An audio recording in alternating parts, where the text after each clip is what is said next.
This is a download from BBC London 94.9.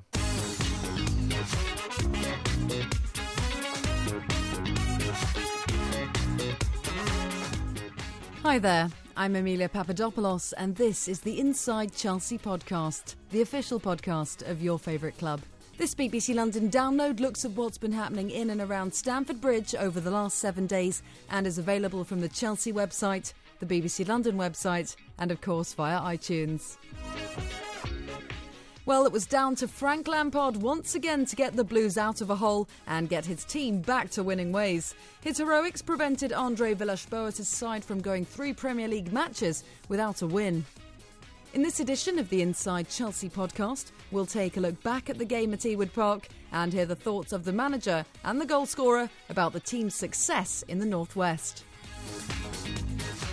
So after a sterile first half, Frank Lampard was the man who ghosted into the Rovers area on 51 minutes, diving to meet Branislav Ivanovic's brilliant right-wing cross. Somehow, with the ball at almost pitch height, he managed to direct it wide of his former England teammate Paul Robinson. To say it was what Chelsea deserved is to ignore the work rate of Rovers. They're in a relegation battle and fought the Blues toe-to-toe for possession of the ball. And the hero of the day said it was crucial that the team came away with a victory. I think it's very important to get them 3 points on the board again and then look forward to the other weeks hopefully to play some better football and score more goals. What was the message at half-time? Like you said, the first half, nothing really much happened.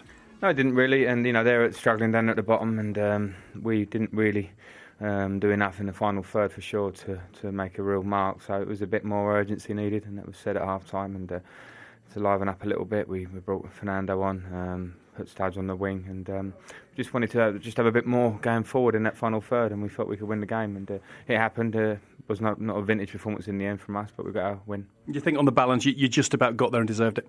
Yeah, I think so. I think it's teams like these, when you 1-0 up, you know that they're going to launch it in your box as they do, even the keeper, Robbo, sticks everything on the edge of your box. And when you've only got a 1-goal cushion, then it's difficult. But we broke away a few times. You know, we had a couple of good chances in the second half, a couple of semi-penalty shouts, and we got our win. You mentioned Paul Robinson there. You nearly caught him out with a flyer from, fully 35 yards. That must have swerved and dipped. He was moving a bit. As I hit it, I knew I had a chance, because even when they go straight to the keepers, these ones, they're hard for him. And Robbo's obviously a quality and experienced keeper, and he waited and patted it away, but I would have liked that one to dip over him, really. And talking of keepers, there must have been real concern amongst your team when Petr went down again. Every time it goes near his head, you've got to be worried.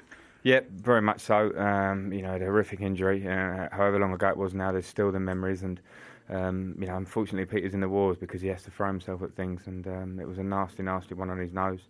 It was bleeding a lot. Obviously, it took a bit of time to get the game started again, but credit to him for having the strength of character and the poise to carry on with something like that. And the bandage he had, I was surprised he could see with that big bandage he had second half. So fair play, and he made a great save at the end, and in the second half a couple of good saves. So manager Villas-Boas had to admit that Rovers had certainly made things difficult for his side. Yeah, it was difficult. We had to.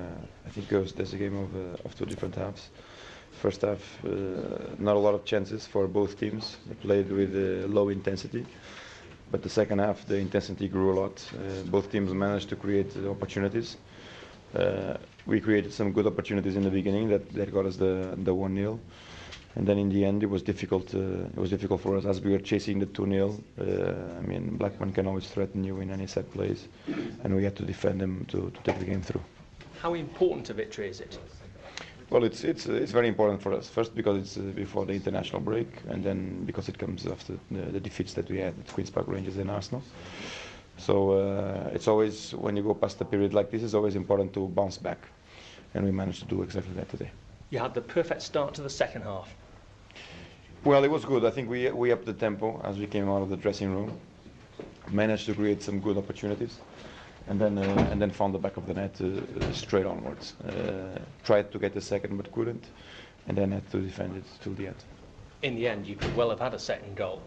Yeah, I mean, it was split opportunities by that time because Blackburn was all out attack trying to get the draw, and we were managing to go on the counter attack to find some options. Fernando had a big chance in the back post, but Blackburn as well.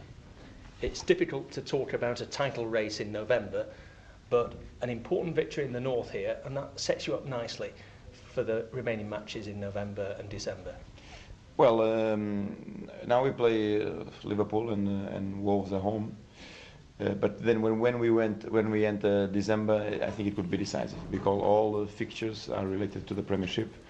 I think there are 26 points in dispute, and after, in the end of December and the beginning of January, we can have a pattern of what is going to happen. I'm Emilia Papadopoulos, and you've been listening to the Inside Chelsea podcast, the official podcast of your favourite club.